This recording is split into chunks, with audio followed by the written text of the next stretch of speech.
Do you look at the reviews and ratings of a product when you're shopping online? Or do you read a lot of articles and news on the social media? But have you ever think about the credibility of those information? Is the review from a real customer or from the product owner who is trying to inflate his rating? Is the news feed trying to mislead you? In this video, we're going to dig into this subject and see the story behind the fake information. We will also introduce a few algorithms that can detect the fake information. So first, to understand what false information is, let's look at some basic definitions of false information. False information can be categorized based on intent.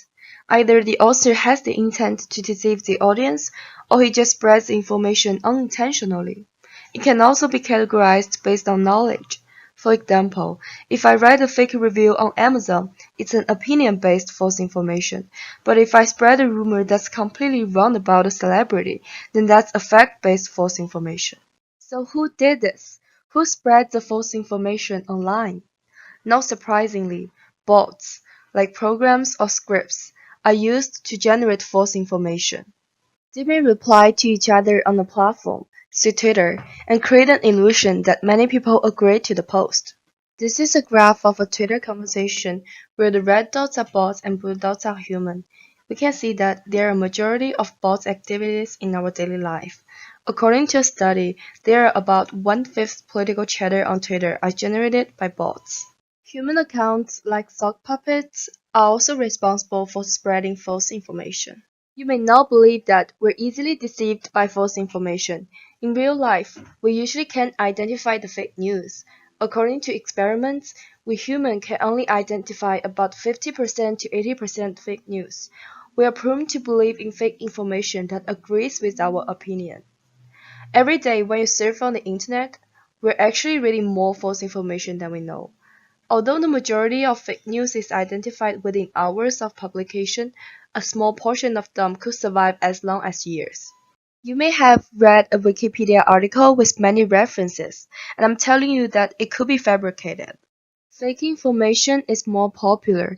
It usually spreads quicker and wider because of its virality. So how can we identify fake information? We should first understand what their characteristics are. Let's first take a look at fake reviews. These are opinion-based false information. They are usually generated by bots, so they are similar to each other. Also, they are more exaggerated than real ones. They have a skewed distribution of rating. A fake account could give all products 5 stars to inflate their rating.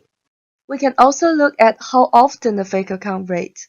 If it rates many different products in a short time period, it's very likely to be a spammer since that's not feasible for actual buyers.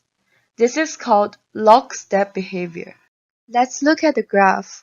We can see that these users show lockstep behavior. They have many common products and they give reviews to the same product in the similar times. That phenomenon forms a dense subgraph here and also here. So if we see this pattern in the graph, it's very likely to be a group fraud.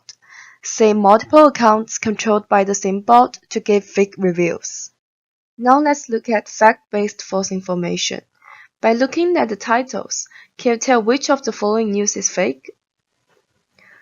The answer is the first news is fake. Now let's take a look at its characteristics. It has many capitalized words, like breaking bombshell, and it has repetitive content.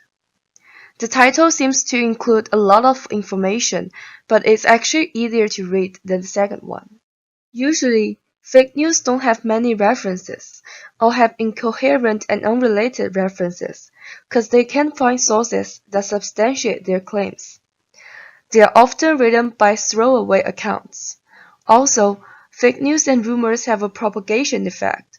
They spread faster and farther in their early stage than real news, and they can propagate across multiple platforms. Okay, now let's talk about the algorithms for the detecting of the false information. As we already said, the false information, we can divide them as the opinion-based and the fact-based, and for each of them there is the feature-based algorithm and model-based algorithm. So But we don't really have time to cover all the categories, so I'm just gonna introduce more on the opinion-based false information, and also including a list of papers that you can read if you're interested in this field. So let's start with the algorithms from the Jindao and Bing Liu. The author first of all noticed the opinion-based spams can be categorized further into three categories. The first one is the untruthful reviews, and the second one is reviews on the brand instead of the product, so it's kind of like a little irrelevant. And the third one is like completely irrelevant reviews, not even reviews. And obviously the third one and the second one are really easy to tell from the content. That means like human can really easily tell that. But the first one is actually very hard for human, even for human to tell. So what do we do? For the first one, fortunately, the author noticed that duplicates are often very likely to be associated with opinion spams. So he used the Jakar distance as like a similarity score between two reviews. That's basically, first of all, you turns the strings into set and then calculate how much the intersection is and what's the ratio to the union. If this is very large, means that it's very similar and is very likely to be a spam. Then what about the type 2 and type 3 spams? They build a logistic regression models on 36 inputs features, including, say, body length, the sentiments and cosine similarities, the product and description. And some of those features, for example, similarities, cosine similarities, is basically you vectorize the string first and calculate this. This is basically describing how similar two text is. And also the sentiment is basically calculating, is this very negative or is it really positive? And they actually got pretty good scores, like 93% for type 2, type 3s, and 78% for type 1 spam. And it's necessary to talk about the logistic regression, which is the fundamental building block of this model. Logistic regression is essentially still a linear regression. We have the input feature 36 here, we have 36 weights associated with that.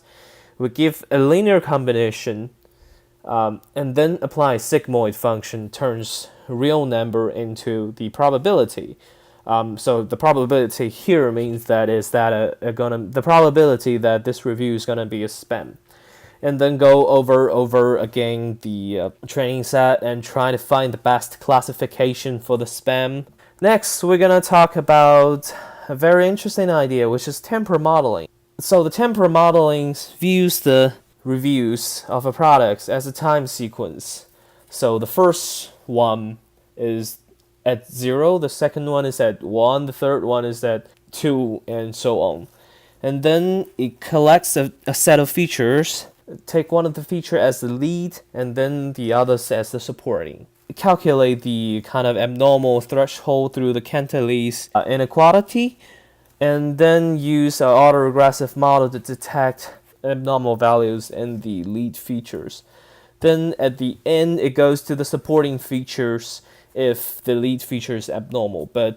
And if both features are abnormal, then this is definitely going to be a spam. If only the lead feature is abnormal, then actually the algorithm classified that as suspicious. And this is what the autoregressive model is. So basically that is a kind of recursive model. The current value is based on what the previous value is. And here is a list of some other algorithms. If you're interested in these topics and want to explore more, feel free to read this. Let's end this video by discussing what's gonna happen in the future. As we can see, the false information is getting better. People can always have access to those papers, so I'm pretty sure they will try to figure out a better way to spread the false information around. And there are also people who are trying to detect the false information more efficiently or more effectively.